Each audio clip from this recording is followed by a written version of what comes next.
Welcome back to Walsall Fan TV, the joy and the pain. The Joy and the Pain podcast now live on the TalkSport network. Today is something a little bit different. We all heard about what was happening with Hednesford, and they were going to be dropping out of the league, which was not great. We're going straight to the man who knows, new chairman, Hayden Dando. Hi, Hayden. How are we doing? You all right? Yeah, good. Hednesford, it's a very sort of, obviously being local to Walsall and that sort of stuff, we've sort of got an affinity with you guys as well. I'm amazed that we haven't had more loan players coming to you guys, so maybe that's something that we could potentially try and foster. Yeah. But as far as you're concerned, yourself and Graham Jones stepped down as chairman and vice chairman of Hednesford. What were the circumstances that led to that? If I'm honest, over the we've been there 3 years, and we stopped enjoying it. We'd stopped making the right decisions, we felt, and at the time there was a certain amount of fan unrest, and that there was some fans, not all, some fans made it very clear they didn't want us there anymore. And it was just a conversation we had. Obviously, at the time, I was in the process of moving to Spain, which, again, changed the dynamic a little bit on that. And Graham had some other things he wanted to do in terms of business. So we made the decision that we were going to walk away. But we didn't want the club to just end. So we put it up for sale. Basically, what we did was we had a clause in our contract where, regarding the stadium, where we could basically pull out of purchasing the stadium. Because stadium purchase, contrary to what a lot of people think, it's not like going into the shop and buying something, because the size of the deals, they're structured over 5-10 years a lot of the time.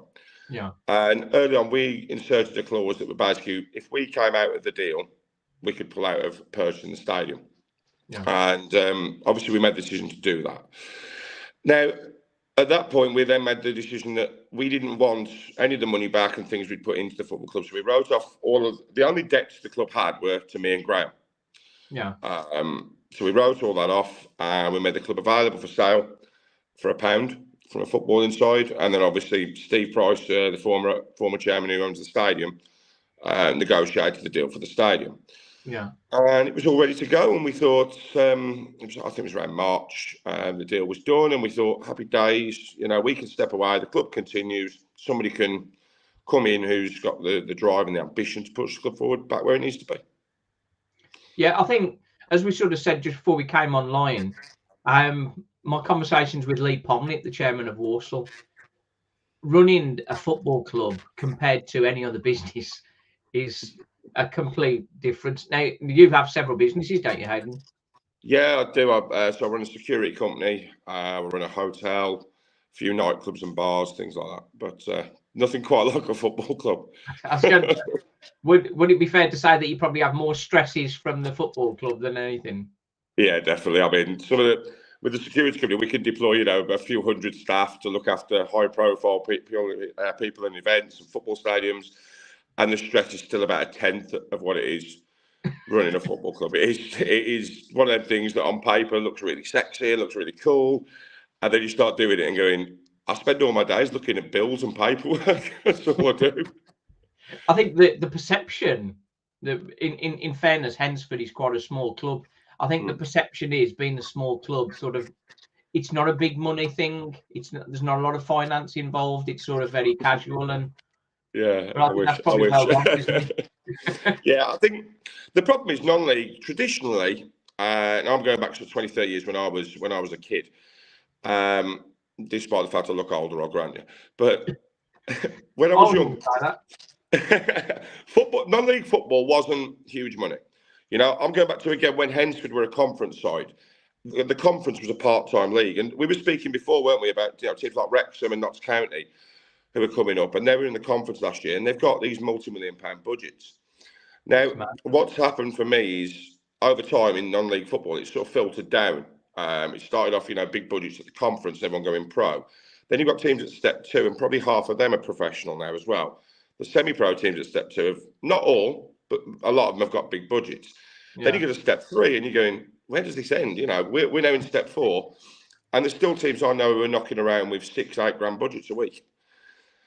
And you go, yes, it's, you know, I understand everyone wants success, but football clubs do cost a lot more money now than they used to. And it's not an easy thing to do. It's not an easy thing to fund. And it's hard to justify sometimes, you know, when you've got, I mean, I've got a wife and 2 children. It's hard sometimes to justify, you know, I'm going to spend this because I want this player or whatever, you know, the manager wants this or the club needs to, I don't know, rebuild a wall or something. You know, you just seem to constantly be going, I'll pay for that. Yeah, I'll pay. And it does, it gets tough. It does get tough. With the other businesses you're running at the same time as well, that probably doesn't leave much time for family, does it? I make time. It's something that, again, I've said this in the statement and I know we're going to come on to it. I've made mistakes in football, but I've also made a lot of mistakes in my life as a man. Yeah. And one of the biggest mistakes I made, probably around the first year of Hednesford, and sort of my business is growing and, you know, was exactly that. I was spending all of my time working. Yeah. And one of the reasons we relocated as a family to Spain was I was looking at my children who were 5 and 3, my 2 boys, growing up, and I was missing out on so much, you know, because I was at work all the time and I was doing 18, 20-hour days as a standard at one point. It got crazy. So it doesn't leave a lot of time, but we make time. You know, I'm very strict on my time, and certain times of the day or certain times of the week, my phone goes on to do not disturb mode, because the problems are still going to be there afterwards. You know, whatever the problem is, it's very rare that I'm going to solve a problem instantly. And with my businesses, I'm lucky I've got some good teams in there, you know, and good managers who they know how to get on with things. They know what decision I would make, so they just make the decision. Football is an all-consuming beast, if you allow it to be. Yeah, I've learned that, and it's something I've sort of took on board and tried to change. Yeah, I think it's important what you say with the businesses that you have, having that management structure that's in place that sort of makes a lot of those key decisions on a day-to-day basis, and your sort of overarching control for the day-to-day is dealt with. Control's a strong word. But I think with a football club, I think there's less levels. Yeah, especially at non-league. I was going to say I think it's probably Manchester City level. There's multiple levels of management and that sort of stuff, and League Two with Walsall, there ain't many levels there at all. And then when we come to Hednesford, I can't imagine. I think it's better like that, because it's a lot nicer for somebody else to pick up the phone to me and say, "Hey, what do you think of this?" Or, "Hey, we've got a fundraising idea," or, "Hey, we want to do this." And it's a lot better than I'm having to. One of the worst things I frustrates me when I deal with bigger businesses, is managers who have a meeting to arrange a meeting about having a discussion in a meeting. And it frustrates the hell out of me. And I think that's one of the things I like about non-league is it's all very intimate. It's probably the best word I'd use. Yeah. But it also can be difficult then, because you go, isn't somebody else supposed to? Oh no, that's me. And you look at your list of things that are your responsibility, and you go, okay, of course I know about that. Yeah, and I'm going, I ain't got a bleeding clue what they're on about. Yeah, you want all of the conversation to be sort of like it's like a lads' club, sort of like a sort of youth group or something like that. But like the stakes are just way up there. Yeah, that's it. I mean, it's a massive passion for me as well. So, you know, every decision you make, and when you make them wrong, and this is the thing that sometimes I think people don't get, is when I make a wrong decision, you know, be it, I don't know, hiring a manager, or be it firing a manager, or the million other bad decisions I've made, and then you go and lose on Saturday, which last season we did quite a lot of. You sort of, I think people think that I go home, or I'm at home in this case, and I sit there and go, oh, well, it doesn't matter. And it's actually the opposite. You know, I spend the entire night miserable. I won't watch match of the day, even though it's the Premier League. I don't want to talk about football and all that sort of thing. Rightly or wrongly, I've become quite obsessive about the game, and like I say, that's why I had to sort of cut off, particularly Sundays for me. I cut off completely, and whether we've won or lost, I just do stuff with the kids. But yeah, I just think across the board, football needs to be. Running a football club isn't just about a Saturday afternoon, and that's the difficult bit. Yeah. the supporters I wouldn't say they're never going to understand. They know it. And I mean, I always knew it as a football supporter. I mean, I grew up as a West Brom fan, and I was critical of absolutely everything. I knew better. And then one day I ended up owning a football club and going, I know absolutely bugger all.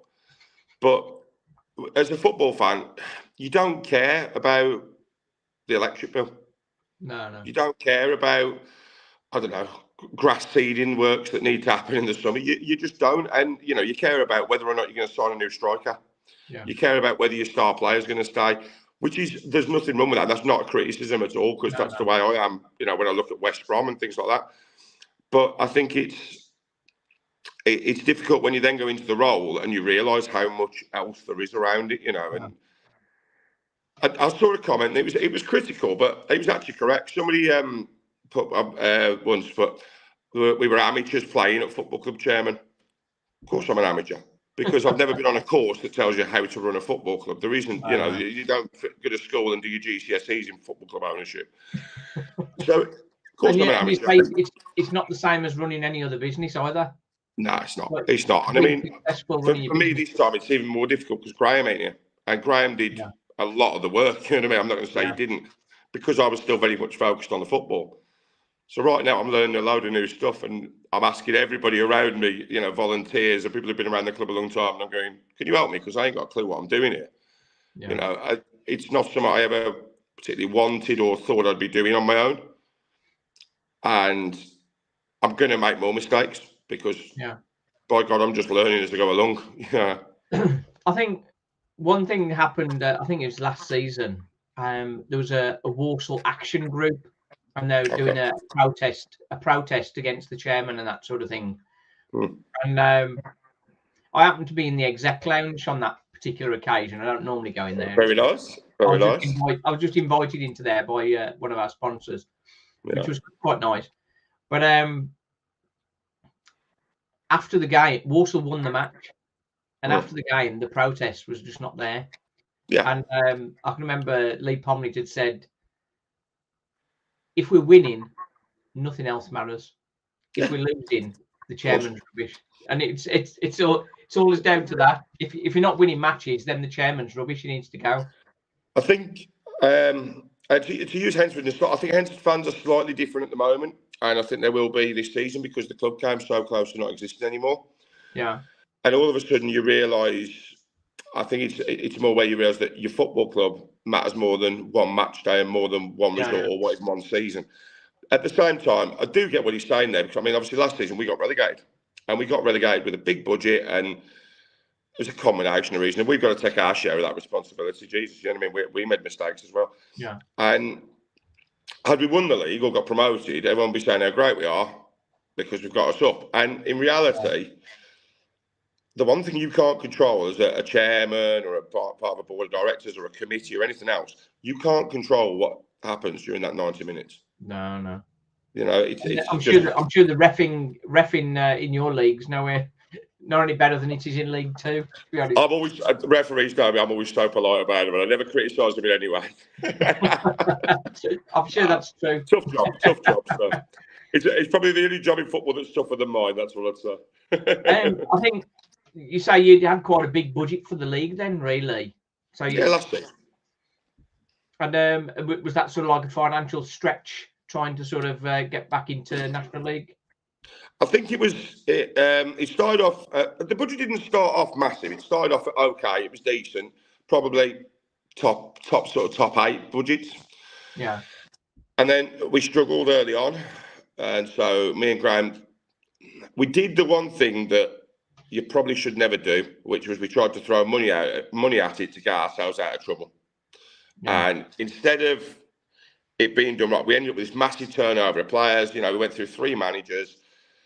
It got to the point where I didn't even know who was playing one week. You know what I mean? There was players who'd pop up and going, "Who's that?" Like, I didn't even know who'd signed. And it got to that point where it was just unmanageable. And I think we were doomed as a result of that. And I think those decisions started with me and Graham, being honest, not necessarily because we upped the budget, but by what was clearly a panic move at that point. Because we were we didn't expect to be down here. We had a good pre-season. How the hell is this? And it's football, and you know, you can look. I've looked at players and gone, well, he's a really good player, but it just doesn't work. And this is, I mean, I'm talking in Premier League and stuff, you know. I mean, I'll go back to, do you remember one Seba Veron? Remember one Veron? He was at Man United.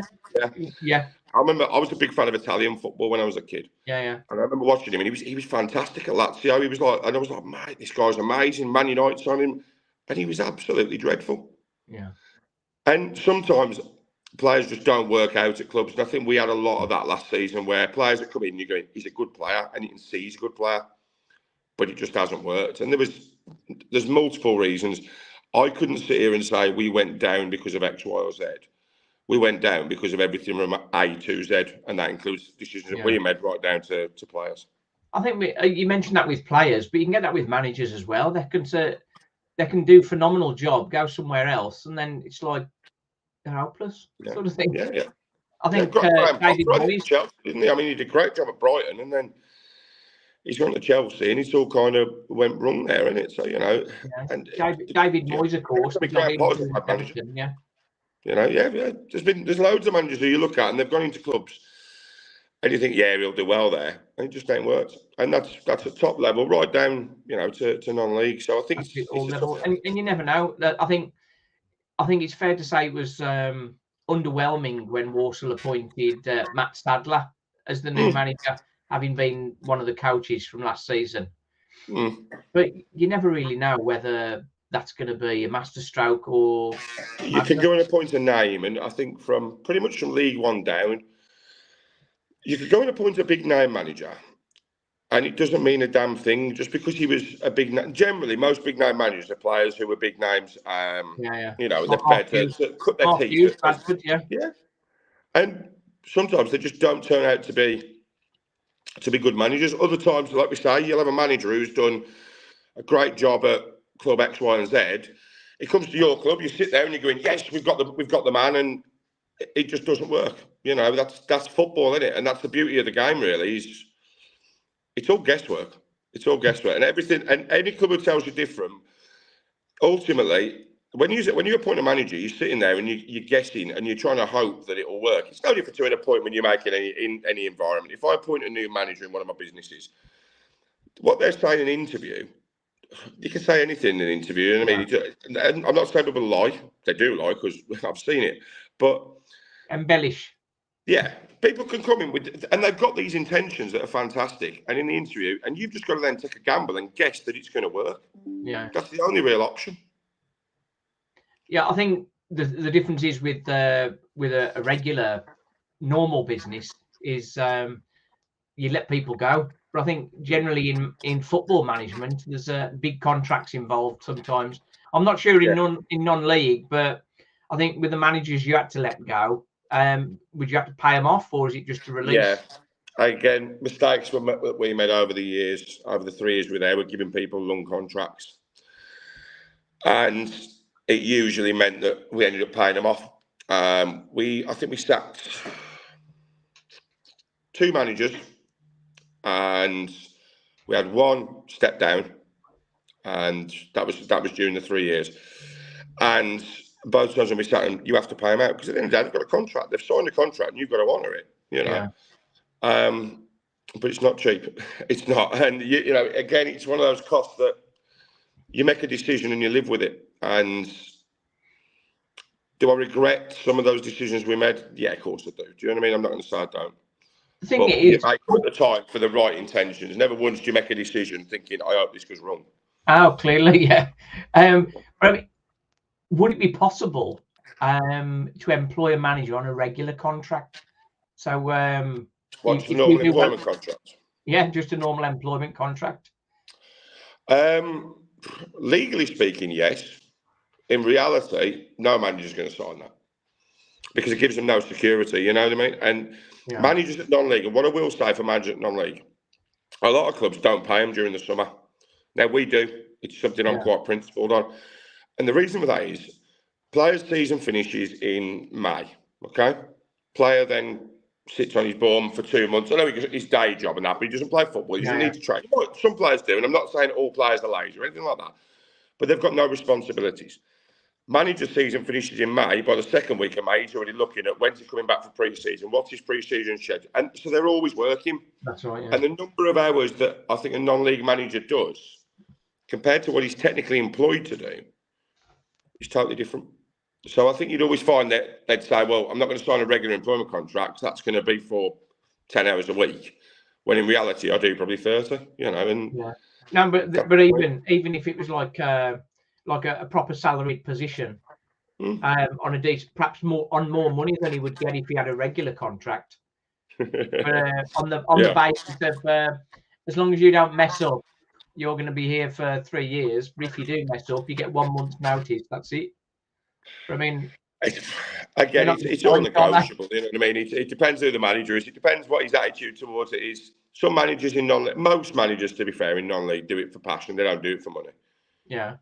Because there's no money in it. You know what I mean? It's just a few £100 a week compared to the amount of time and effort they put in. It's totally different. So most managers in non-league don't do it for the money. I don't think they look at that. I just think they want the security of knowing that it stops you being, well, theoretically, it just stops you being trigger happy.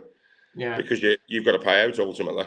It's not a budgeted cost. You don't sit there at the start of the season when you're writing all your budgets up and you go, right, here's our food budget, here's the alcohol budget, here's the seats, the works budget. Oh, and here's the manager's sacking budget. You know what I mean? It just doesn't happen. The number of managers we went through last season, we probably should have done. What would you? I think the connection with fans is always a very difficult one. I think. As you say, for a regular business, your regular customers don't sort of message you and say you're not running your business very well. I don't know, some of my customers probably would not. Yeah, I know. You can't imagine ringing up Nike and speaking to the CEO of Nike and saying, do you know, these last lot of shoes you've done were rubbish. What are you playing? That's it. You've gone downhill. Maybe the whole world should be more like that. And I played a game online, which is quite comical, really. Football chairman. Okay. Game, and I did really well. So obviously, it's very easy. There you go, sir. Yeah, you should come and do it. Now, I play Football Manager all the time, and I think I'm absolutely amazing. You know what I mean? I've managed Walsall on there once, got them up to the Championship. I ended up at Real Madrid. And I don't know any of the players by this point. It's all fake. And I'm going, see, it's not an hard job to do. All you have to do is press a couple of buttons. That's the beauty of football now, though, isn't it? It's all pretty much any job you want to do, there's a computer game for it. Yeah. The thing is, I think obviously the money's a very big part of it, but a large part of football is morale and managing people. Particularly for football managers, it's managing egos, managing relationships with people, and it's a tough old world. And we saw it with Walsall last year. We went 13 games without a win, then we went on a great winning run, and then 20 games without a win. And it's the same players. It's just morale. It's just morale. See, with us last season, I mean, point blank, last season, and I'd say probably the season before. The season before, we went through a lot of players, but it was when we first came back from COVID. Yeah. Obviously, non-league hadn't played really for a year. So that first season, you ended up having to get through huge numbers of players because the amount of injuries people were picking up was crazy. Yeah. Last season, we went through too many players, full stop. And part of that was because we changed managers a couple of times and things like that. So you go in non-league, there's a bit more of a turnover in that sense. So I think for us, it was more the morale side of it was big because of the fact nothing was settled. We didn't have a settled squad. And it's one of the things that me and Danny spoke about when I agreed to come back and to sort this stuff out and sort of keep the club going. Yeah. One of the things me and Danny spoke about was getting a core squad of lads with each other week in, week out and building that, because the teams that win the leagues, especially at lower level, don't get me wrong, there's always money involved with the top sides. I ain't saying there ain't. And some of them pay well and they get the right players as a result. But they still, nobody goes up using 50 players in a season. No.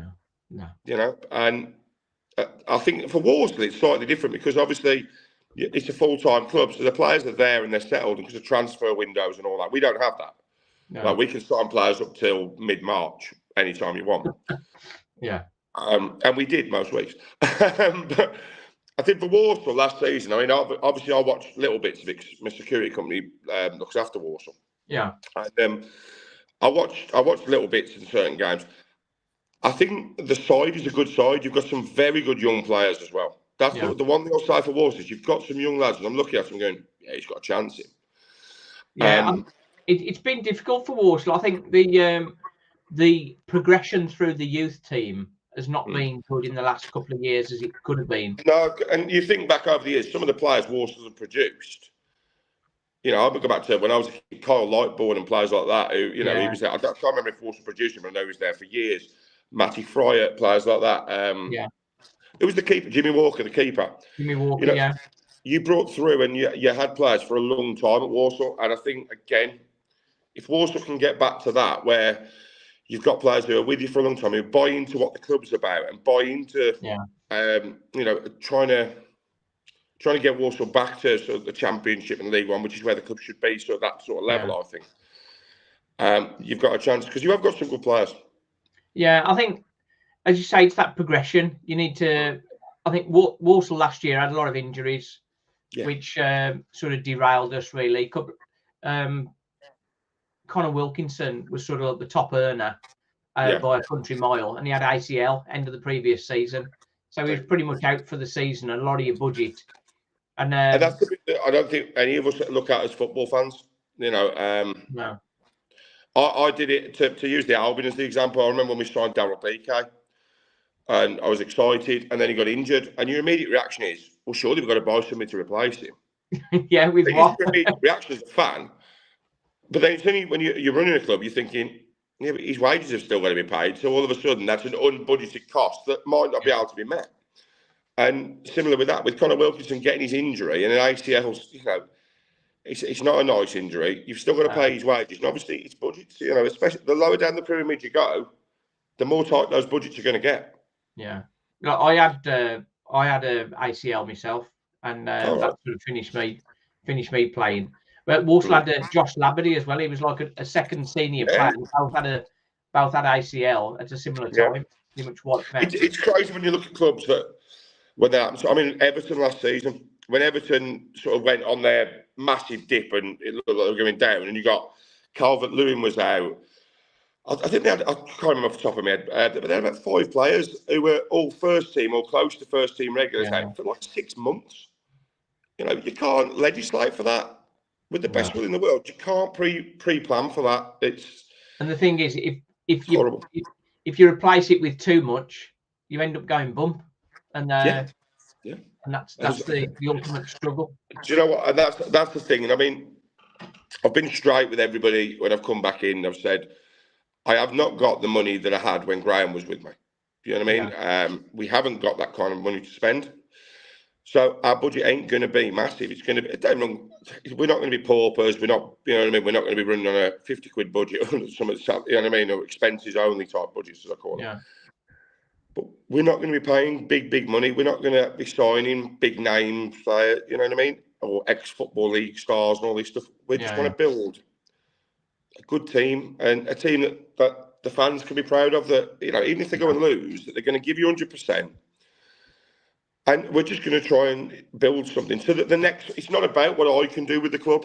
It's about the next person who comes after me. And it's about creating the right environment and the right setup for it to be attractive to somebody to go, I'm going to go and buy Hednesford, who's got the funds and got the ambition to try and push the club up. It's a difficult game now, you know what I mean? But you need that level of money. I think developing youth players and having players coming through, but that's got the expense behind it as well, hasn't it? That's sort of. It has. I mean, again, we didn't have an academy last season. Obviously, Keenan was the academy manager as well as our first team manager at the start of last season. So when he left his job, he left both roles, and we had to try and turn it around in a couple of weeks. And it's just not possible to set up an academy that quickly. So the academy finished last season. So we had no, apart from, we got our youth set up, but we had no actual academy. I understand there was something that the guy who was about to buy the club from us in March, he set something up. I wasn't really involved. He'd had some trials days and things like that. But obviously, because he wasn't involved and he decided to pull out the deal, it's all up in the air. Terry McMahon, who's the club secretary and basically just runs around doing absolutely everything for Yeah. the football club, is currently trying to see if we can pull off an academy in time for this season. Now, with the academic year and stuff, whether we can is a big question. Because I don't just want to do it for the sake of having an academy. I want to do it because we can progress people through, not just in football, but in their lives, and give them the, enriching experiences and try and make them better people. I think there's a financial incentive to that as well, isn't there? There is, to an extent.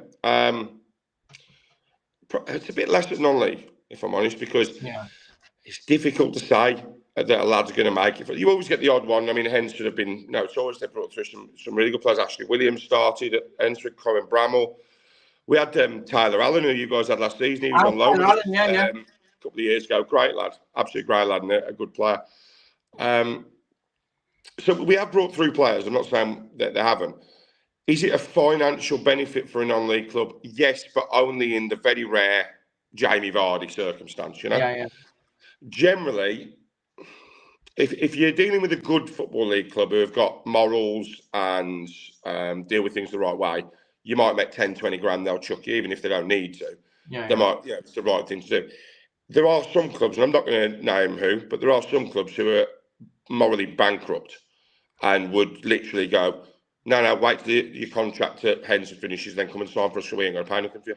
Yeah, that's it. Oh, yeah, that does happen. Do that, I think, Yeah, it does happen. And it probably happened more after COVID because everybody was worried about finance. Yeah. And football clubs started to tighten their belt a bit, which helped. But I don't think it's something that I see long-term happening. Football will always be a game where people will gamble. Football is a gambler's game as an owner, as a chairman. Yeah. People will always go, okay, we're third in the league. It's January. Let's chuck some money at it. Let's try and go up. When you hadn't expected to be, you expected to be 10th or something. That's the gamble with football. Yeah. Now, sometimes it comes off and a club becomes fantastic and builds from there. Other times, as we've all seen over the years, it doesn't work. And those clubs tend to then have problems for years to come. It's the old gambling or investing thing, isn't it? Sort of averaging down and hoping it's all going to come good again. It always makes me laugh when people say that, have you loaned the money to the football club? No, a loan would indicate that I believe there's a 1 in a million chance of you ever getting it back. Do you invest money in a football club? If I invest money, I like to think I'm going to get a return. You ain't doing that in a non-league football club. So I think it's more the fact of donating is probably the better way I'd use. Yeah. You give your money to a club. You can't expect to try and make profits out of non-league or even lower league clubs. It just doesn't happen, Well, that's a question actually for the Trivella Group that bought Walsall. They've got lots of investors that have put money in that enable them to buy Walsall. Surely they're going to be looking for some return on that money. Possibly. I mean, they can't all be donations. Like Americans donating money to a team in the West Midlands. Does that make sense? Yeah. It's difficult because I think with investment groups, it is slightly difficult. It depends what the terms of the investment are. It depends on the returns that have been promised. If returns have been promised, there's a million things that go on with investment groups. I mean, I look at Wolves with Fosun. Yeah. Now, because I'm a West Brom fan, when Wolves were brought by Fosun, I was, they're an investment group that they'll just rinse you in a couple of years. And they've done the exact opposite. They've built the infrastructure at Wolves. They've spent money on players and they've built a Premier League, as much as it hurts me to say, a Premier League football club. Yeah. They've been to Europe. I'm a West Brom fan. The closest we had to Europe, we went on a tour over the Isle of Man once. You know what I mean? That's in my lifetime. I know we went many years ago, but what I'm trying to say is that some investment groups are fantastic for clubs because they invest in the club for the long term, and then they get their money out at the back end when they sell the club on to somebody. So for Walsall. And again, I'm speculating here completely. I think if they could get up to the Championship, for example, obviously the club becomes more valuable, and that may be where the returns are for the investors. I don't know. I genuinely don't. I don't know myself, but I think that they're talking about the long term and the infrastructure of the club and everything. So I think they are looking that way. And I say if Walsall did get into the Championship and somebody came in to buy them, that would be the big return at that point. And again, that's why that's not just with them. That's with anybody in football. That's the gamble. Yeah. Most football club owners or chairman, whatever you want to call it, I've found can do 2 divisions above where they are, 2 promotions. Okay. Yeah. You have the odd rarity, like Johnny Allen at Russell, just down the road from yourselves, who stays with his club for God knows how many years. John's been there and builds the club up. And John is the prime example of how you should run a non-league club. No two ways about it. But generally, I think most owners or chairmen can fund 2 promotions, and after that, they start to struggle. Because after that, and again, I'm talking as a general term, Ryan Reynolds could probably afford a little bit more. But it's different money, isn't it? The money changes, yeah, 2 promotions, and then they need to hand it over to somebody else who can take that next step. So that's my gut say is that most clubs, that's the aim if they've got investors, is to try and get a couple of promotions, and then you get your returns at the back end. Yeah, I think that's probably what the long-term view is, I think. Just coming back to yourself, I think we appreciate sort of mistakes have been made, and I'm no different to anybody. We all make mistakes. What do you think is perhaps your biggest regret as far as mistakes concerned? Oh God. Is that? Yeah, I was going to say, how long's the podcast? No, do you know what? One of my first ones was I was too argumentative with everybody, and I can be argumentative as a person. I'm not going to say I'm not. I can. And I tried to look at Hednesford the way I'd look at any of my other businesses, where you have to make decisions, and sometimes they're hard decisions, and you have to not rule with an iron fist, as it were. None of my businesses are run like that. Yeah. But you have to go, I appreciate what you're all saying, but you're wrong and I'm right. Yeah, I'm making the decision. Yeah. You fall on your sword in that sense. If it's your business, in the sense of, the hotel, if I decide we're putting prices up by 30% and we don't sell rooms, the only person it hits is me, because it's my back pocket and that's it. With a football club, it's totally different, because you hurt a lot of people without meaning to. And I was quite divisive, is that the word? I divided a lot of people's opinion early on, because I was new to it, and typical male ego didn't want to admit that I didn't really know what I was doing. And I think in fairness, Hayden, I think because you have been successful with your different businesses, you in your mind, you're like, I know how to do this. I've done this before. Yeah, but a football, I'd say, is very different, isn't it? Yeah, football's just it's a different beast. And I think my biggest thing was I argued with people all the time, and I'd argue with fans, and ultimately, whether they're right or wrong, one thing every fan in the world is entitled to is an opinion about his football club or her football club. Yeah. So I think that's probably my biggest thing, was just arguing with people about stuff that I'm not saying it didn't matter. Of course it mattered, but was their opinion, and they're entitled to it. I've had some criticism just this week. Since there's a couple of fans who have basically said, "Oh well, you've brought it back, but you're the one who put us in this mess and stuff." Yes and no. You know what I mean? I made the decision I was walking away, but that was for my own reasons, and I was hoping somebody else was going to be coming in. That's what we thought. Yeah. So, but I decided to. I said it in my statement. I need everybody who's a Hednesford fan or who's around to get behind us. Not forget whether they're like me. It's nothing to do with backing me or a board of directors or anything like that. It's about backing your football club. There's not this big queue of investors who want to throw money into non-league football clubs, and so it's not a case of we don't like him so he can go, because there's not a huge amount. At the same time, there's not a huge number of fans. You've not got 20,000 fans. So by upsetting 10 or 12, which I've done and I regret deeply, they don't come again. And that's 10 or 12 people who are not putting money back into the club and miss out on their football club. So my biggest regret's that, because I don't like falling out with people. I like to think I'm quite a nice bloke, and in my own way. My wife would totally disagree with that, but it's a regret that I've got, and it's a finding of myself as a man that I'm not great at taking criticism, and it's something that I've had to learn, and I'm going to have to learn even more. I think nobody likes taking criticism. I think it's I think maybe me being a bit older, I think I've perhaps got used to it. I've had it a long time. I think, but Yeah, that's probably don't forget. I mean, when I took the club on, I was vice chairman. I was only 34.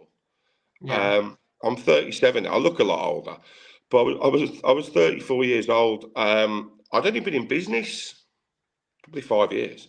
yeah, And it had a lot of success, which makes you, and I'm not going to swear, but an absolute cocky person. yeah. And that's what I was. And over the last 3 years, I've had a lot going on in my life. Seem brought down to earth a bit with it, sort of thing. Or You grow up a bit, and as my kids are getting older, I'm going, I don't want them to be like that. So, yeah, there's a lot of things that go on personal life. There's some stuff that's gone on in my personal life the last few years. And it just makes you grow up, makes you realise that, why do you want to fall out with everybody? And I actually believe for the first 6 months, I was almost on a mission to fall out with as many people as I could. And I don't know why. It was almost like I was trying to prove something to the world that, you know what I mean? This is the way I'm going to run things at Hednesford, rather than embracing it, a bit more embracing tradition, embracing people's opinions. I think I understand what you're saying with that. I think it's a confidence thing. Regardless of the level of success, it's down to the personal level of confidence. The more confident you are in your own ability, the more comfortable you are to take criticism. Yeah. Yeah. And And and I think that was part I of it, was feel I was that still, I I had a feel lot of that now. I success and I think thought I was great and I wasn't ready. people get criticize me for all kinds of things all the time, and I take it all in and absorb it, and like, hang on, is that serious? Yeah. Do I need to do something different? What am I not doing quite right? And it's all about trying to improve yourself. Yeah. But I think as a younger guy, it's difficult to look at it with that depth, perhaps Yeah. sometimes. I think as we look at this, one of the biggest things is society. I mean, I grew up in Tipton, and I grew up in very much of a man's world when I was a kid. It was always about being a man up. It was always phrases like that. Yeah, yeah, And there was a certain behaviour that you were expected. Alpha male was yeah, expected yeah, to be. No, I think what an alpha male is actually not what we thought it was. So when I was yeah, growing up, an alpha male was the toughest, the baddest, the one who didn't take no crap off nobody and all that stuff. In reality, being an alpha male is being a good person and doing the right things and actually being able to embrace other people's opinions, failings, and positives as well. yeah, And that's the way I'm trying to live my life a bit more now. And as a result, I try and listen to what other people have got to say and try and accept that, criticism is rarely personal. yeah, I look back at the criticism I took off Hednesford fans. Very rarely was it something about me as a person, apart yeah, from the ones where I kicked the bins over in temper after we conceded a goal, which actually did happen. And I still get stick for that now. But generally, it isn't personal. It's because people want the best for their football club. No different to you with Walsall, me with West Brom, Hednesford fans with Hednesford, and every other football club in the land and in the world. That's what makes the game great. If yeah, nobody, if nobody gave a toss about football and didn't watch it and didn't care what the result was, what would be the point of doing it? yeah, So there would be no point, because it's not about money, it's not about profit, it's not a business in the sense of where you can no, go, well, I might make 100 grand this year. You know what I mean? You start off the year going, let's hope we can get somewhere near zero. That'd be great. So, it's where you go. People care about their clubs, and I think sometimes as a chairman or as an owner or a player or a manager, you can take it too personal. Now, I'm not saying there isn't some stuff that gets personal. There is, and we all know. We've yeah, seen the racism stuff that goes on, all that kind of stuff. That's horrific. That's personal. That's disgusting. yeah, But I'm just talking about people who, that I've had, where they're critical of the job I'm doing because they've lost games. We've got relegated. So what? Ultimately, I sat back and went, well, what do you think people are going to do? Say, well done, you got us relegated. That's a cracking job you've done there. yeah. You know what I mean? As I was saying earlier, sort of if you're winning games, everything's great and you're a hero, and if you're not, then you're the idiot. Yeah, it's true. I think, yeah, it is a tough old, it's a tough old world, really, and football, sort of, because of the passion and the community Yeah, involved, it does get very emotional, and people people do react to things differently, don't they? Like some Yeah, people go into themselves a little bit when they've had a bad run of form, and other people will sort of want to scream out and shout. And yeah. sometimes I'm very much in the second camp. That's my problem. I get frustrated. I was a goalkeeper when I played football, right? And the gentleman we were speaking about, Andy, who introduced us, he'll tell you this. And I was horrific for every goal that I ever conceded, and I conceded a fair few. But every goal I ever conceded was always my centre half's fault, my full back's fault, or the midfield's fault, or the striker. yeah. It was never me. I came out for never forget, played a cup final at Chasetown. I came out for a cross. I dropped the ball right at the striker's feet. He tapped it in. I blamed the full back for not getting rid of it at the near post. And I screamed and shouted at him. And that was the way I was when I played football. I'm a very passionate person about football, and Yeah. maybe I don't know, maybe I'm just growing up, but yeah. So as you get a bit older, in the last year or so, we've conceded a fair few goals at Hednesford. So you kind of have to accept that you are going to win games, you are going to lose games, you are going to concede goals, and not every one of them needs to be greeted by throwing your toys out the pram and getting upset about it, which was Or my kicking habit. bins, yeah. Yeah, or kicking bins. Even more so now because there's only me to pay for them. Like before, there was me and Graham. Now, if I break them, I've got to pay for them. Yeah.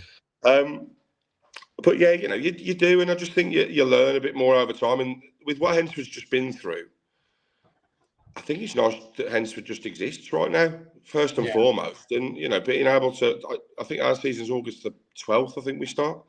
Yeah. Something like that, and being able to kick the ball off on the first day of the season. That's success.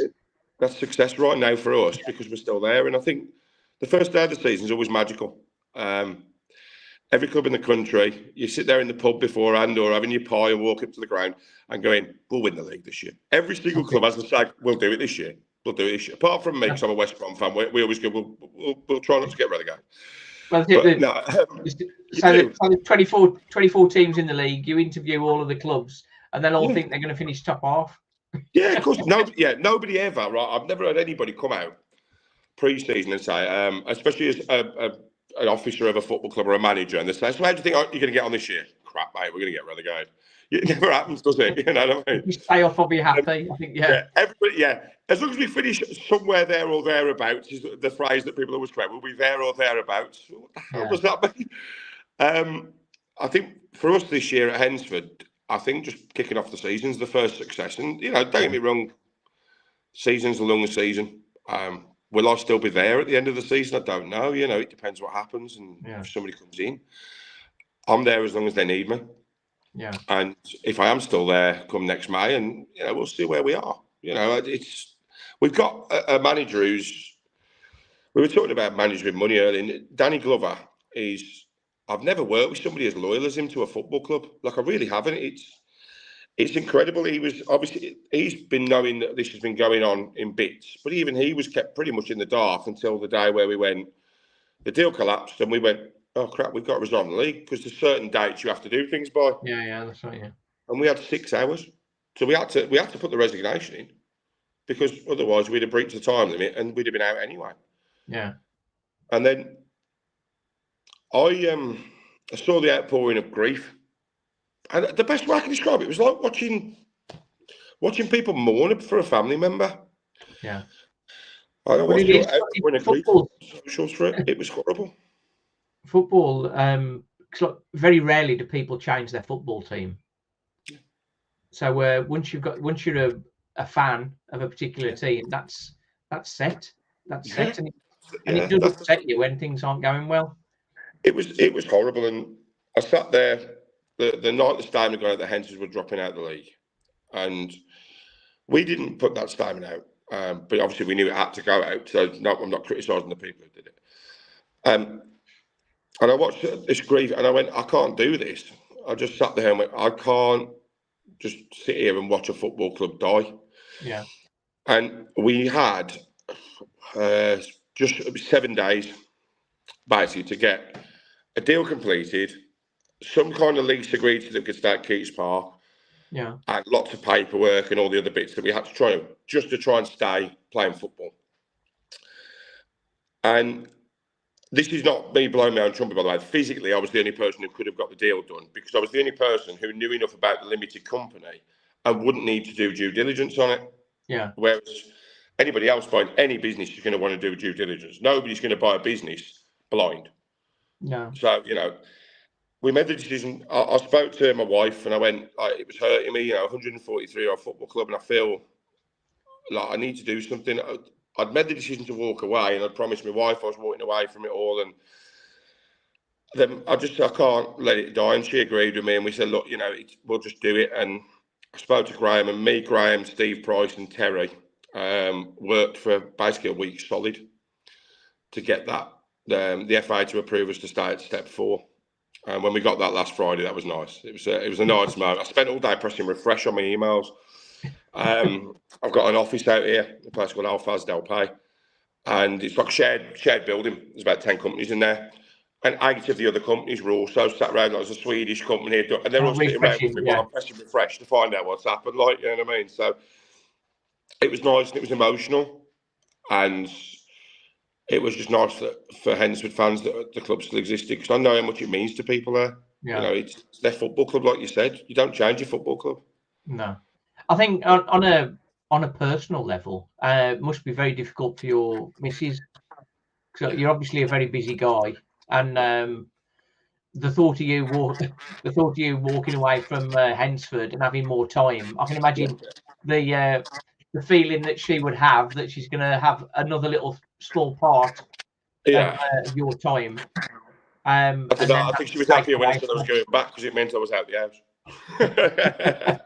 Well, for some marriages, maybe that would be the case, but I'm lucky. My wife's really supportive of everything I do. I mean, I've got businesses in very different areas and different times of the day. So, for example, I've got nightclubs that don't open until 10 o'clock at night. Some of them are out here, which makes it even crazier, because then I'm dealing with business in the UK all day, and I'm dealing with the football club. So it can be non-stop, and it can be tough. And I'm lucky. My wife's incredibly supportive of what we do. Yeah, that's fair play to her. She's not a football fan. She's by her own admission. She doesn't mind it, but she's not, some massive football fan. But what she is supportive, and she understands heritage and how important the football club is to a lot of people. So she was fully behind it. That's nice. Nice. That's nice. That is. I think with your other businesses, say the nightclubs and that, you're probably not involved in the day-to-day on that so much, I would have thought. No. I usually just turn up and drink all the stock. That's about it, really. No. That's fair. That's fair. Some I'm more involved with than others. Some of my venues with the nightclubs I very rarely go to. I'm in the hotel. I've been to that probably 5 times since I own it. Yeah. It's just not been needed to. Other venues I'm there every few days. At the moment, I've got a lot of building work going on at one of my venues out here. So I'm there quite a bit as well. Yeah. But it depends. It can fluctuate, if I'm honest with you, because it'll depend on which business, at which time of year, what your staffing levels are like, who's working there. At the moment, the security company's really busy. Yeah. The middle of the year, there's a lot of festivals, events, and things like that. So there's a lot of focus on that for me at the moment, and that's where you have to trust the other people around you to get on with their jobs. At Hednesford, that's mainly volunteers, and they do, and they're fantastic, and they just get on with it. Like you can't believe how much a non-league football club relies on people who just give up their time for nothing. But at Hednesford, the volunteers just do this amazing job, and things just happen. Like I don't even know about, they'll just get it done, and this broke, but we fixed it, and it didn't cost anything. And I'm going, Jesus, okay, thanks. Yeah, it's easy. And honestly, without them, wouldn't work. And that's not just that's any non-league club. Any non-league club can't work without its volunteers. Yeah, I think that sort of as a testament to the community that it's part of. People are doing it because they're part of that community. Yeah. And what we want to do now, and now while I'm involved with the club and trying to build the club up for somebody else to come in and take over, is to make it more accessible to the community, wider community, and bring people in who maybe haven't been at the football club for years, and make it their club again. Because ultimately, and I'm not one to do the whole cliche thing that I've heard loads of football club people go, oh yeah, we're just the custodian. I've said it myself. We're just custodians. That's a phrase, right? But ultimately, a football club, the value in a football club is only the people who are there. Yeah. Stadiums are bricks and mortar. No, I get that, and I get it's difficult with Hednesford because the stadium's great and all that. And I'm not saying it, but every football club, Walsall moved from Fellas Park, but they're still Walsall just because they weren't at Fellas Park anymore. They were at Prescott. Yeah. And why were they Walsall? What makes Walsall Football Club is Walsall fans. Yeah. Hednesford. What makes Hednesford is Hednesford fans. Without Hednesford fans, it's me sitting there congratulating myself on a job well done while nobody watches it. You know what I mean? I remember when we couldn't have fans in, and obviously we played a couple of friendlies. And I kid you not, when I watch football, I'm quite intense. I don't listen to my phone. I'm staring at the game. And a couple of the times during the friendlies, I found myself watching stuff on my phone. Not because the football was bad, because it's just not the same without supporters there. Yeah, And without, the energy is the energy of the fans, isn't it? Yeah, so I think that's what I want to do now is try and get the community involved in their football club. Yeah. And make Hednesford more about a community football club than it has been under the first 3 years of while I've been here. And again, goes back to what I said, part of that's my fault and I've got to put it right. Yeah, I think the more you sort of foster that kind of community spirit, I think then things will look up. Then I think. Yeah, definitely. Whether that's for you or the new custodian and all that. yeah. The next custodian we'll call it. No, yeah, that's the plan anyway. It's, it's not that I don't want to be at Hednesford long term, but financially, I can't commit that level of money that Hednesford need to push it where it deserves to be. It's a constant drain, isn't it? Yeah. And, we could tick over, but the fans don't want that. They want ambition, rightly so. Yeah. I'm not the person to deliver that financially, and I've been very clear about that. It was slightly different when there was me and Graham. That's two lots of money going in. Yeah. And Graham's richer than me. But it is. There's two lots of money going in. It makes it a lot different. Yeah, that's it. So I just want to get it ready more than anything else for the next person. I'd love to say, I don't know, I'll be there in 10 years and I'll be doing this and I'll be doing that, but I know I won't be. So it's important for me to build something. It's a weird position to be in, be a new chairman, knowing that you might be gone in 3 months, because if we can find the right owner, I've said from the start, we find the right person who can A, buy the ground off Steve, B, I know has got the money and the expertise to invest and make the team better. I'll walk away before a ball's even kicked if I have to. Yeah. With Steve, does he sort of charge a rent? He's done it. He's done us a deal that's amazing. He's basically rent free this year. Okay. To get us going. He didn't need to do that. And Steve's had a lot of criticism off people. And I put this right in the press a bit recently. Steve doesn't really talk much to people. He's not like me. I mean, I've got a big job. Me too. But Steve's been absolutely hammered by certain sections of support who say he wants to build houses on the ground. If he wanted to, he could have done that last Friday. When I rung him up and went, Steve, I'm going to try and save the club. Can you do me a deal here? Just let me play rent-free for this season. And then next season, we'll start paying you rent, you know what I mean, if I'm still there or whatever. Yeah. And we got a deal done. Because you have to give us security tenure. It's not just for a year. You know what I mean? I can't just go, we'll have a year's tenancy. It doesn't work like that because the FA won't accept it. So we had to draw up an agreement and stuff. He didn't need to do any of that. If he was going to flatten it for houses, he could have turned around and gone, no, I can't do it. And because I was bound by the terms of a non-disclosure agreement, I couldn't have then come out and said anything. No. So Steve ultimately wanted nothing but the football club to exist. And you're going, that's a bloke who's getting hammered by people who are saying he wants to build houses. Well, if he was going to do it, he'd have done it. Yeah. Last week was his opportunity. And instead of taking that opportunity, he worked non-stop with me while he was on holiday I think he was in Mallorca, while he was on holiday. And he worked non-stop to make sure this football club had a future. Yeah, I think that's very admirable. I think the passion is not just the supporters. The people in the upper echelons of the club care as much as the supporters do. I think, and that's what's got to come across, really. I fell in love with the place. I really have. I mean, I hadn't played when I was a player. I was like step 5, step 6. I weren't particularly good. You know what I mean? I was even at that level. I was the reserve goalkeeper. You know what I mean? I was there. I took me 50 quid and I went home. I never played at Hednesford, so I never really visited until we became involved in we were going to buy the club. Yeah. And during that time was where I went, I don't know, something happened. I just fell in love with the place, and it's become a club that I support. And then I was about to see it die. I don't know. I just couldn't do it. It was too much to walk away from 143 years of history and people who have been there long before me, and also just the supporters and seeing how much it hurt them. The thing is, you don't want to be the guy that's bolting the door, do you? No. After 143 years. Yeah. Just before we close, Hednesford have never really had much of an association with Walsall as far as loan players and that sort of stuff. Is there a particular reason for that? Not really, no. Managers tend to know managers, and what's happened over the last few years, a lot of clubs, I don't know if Walsall have got one, forgive me for this, it's really ignorant of me. A lot of clubs have a loan manager. Yeah. It's usually an ex-player. So it can often depend on relationships between your first team manager at non-league and people at the club. Yeah. For whatever reason, and again, I can't comment on before we were there, but I know it's not been something there's been a lot of. For whatever reason, there's just not been a huge relationship between the two clubs. There's no nastiness or anything like that. There's no rivalry, definitely. Obviously, we're a much smaller club. It's just one of them that, for whatever reason, it didn't build at the time. Yeah. Of course, we'd be open to doing that.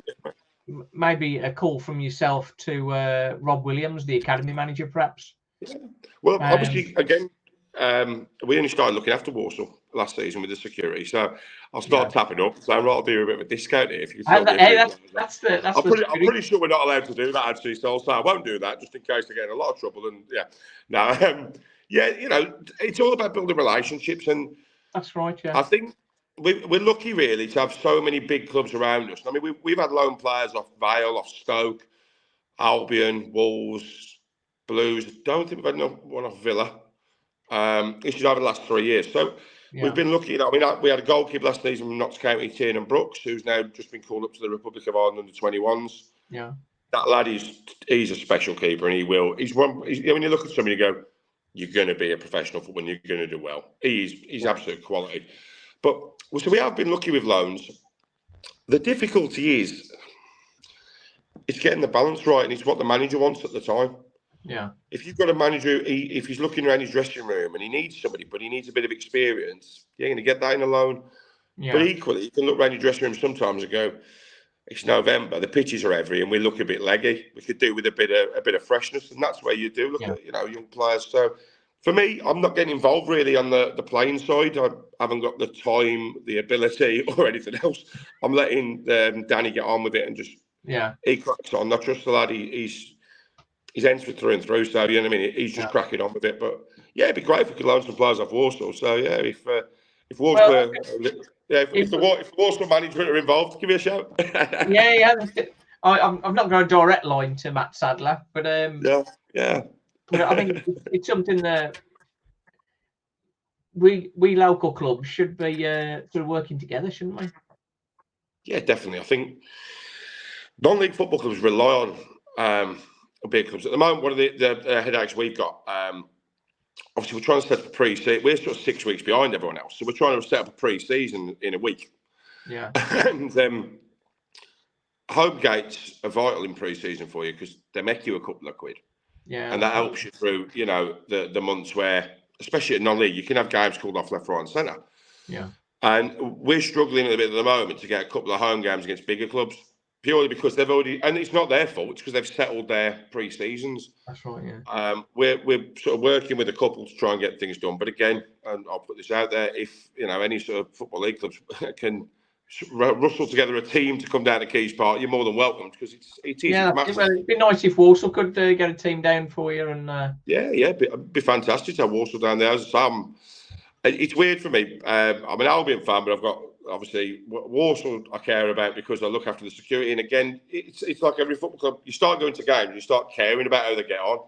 That's it. And I've got Hednesford as well. So I've got 3 clubs there where I'm going, I want everybody to win every week, but it'd still be nice and friendly if we could do it. And if we ever manage something in the FA Cup, I don't think I'd feel quite the same. But Yeah, you know, of course we'd love to have Walsall down there. Jesus, they're a massive club in the Midlands. We're lucky in the Midlands. We don't realise how blessed we are to have Wolves, Albion, Villa, Blues, Walsall all on our doorstep. And you really don't. Like, I live out in Spain, and you've got don't get me wrong, 2 or 3 big clubs: Villarreal, Valencia, Elche, Heracles. Yeah. But they're all still like I'm in the middle. They're all still an hour and a half away from me, whichever way I go.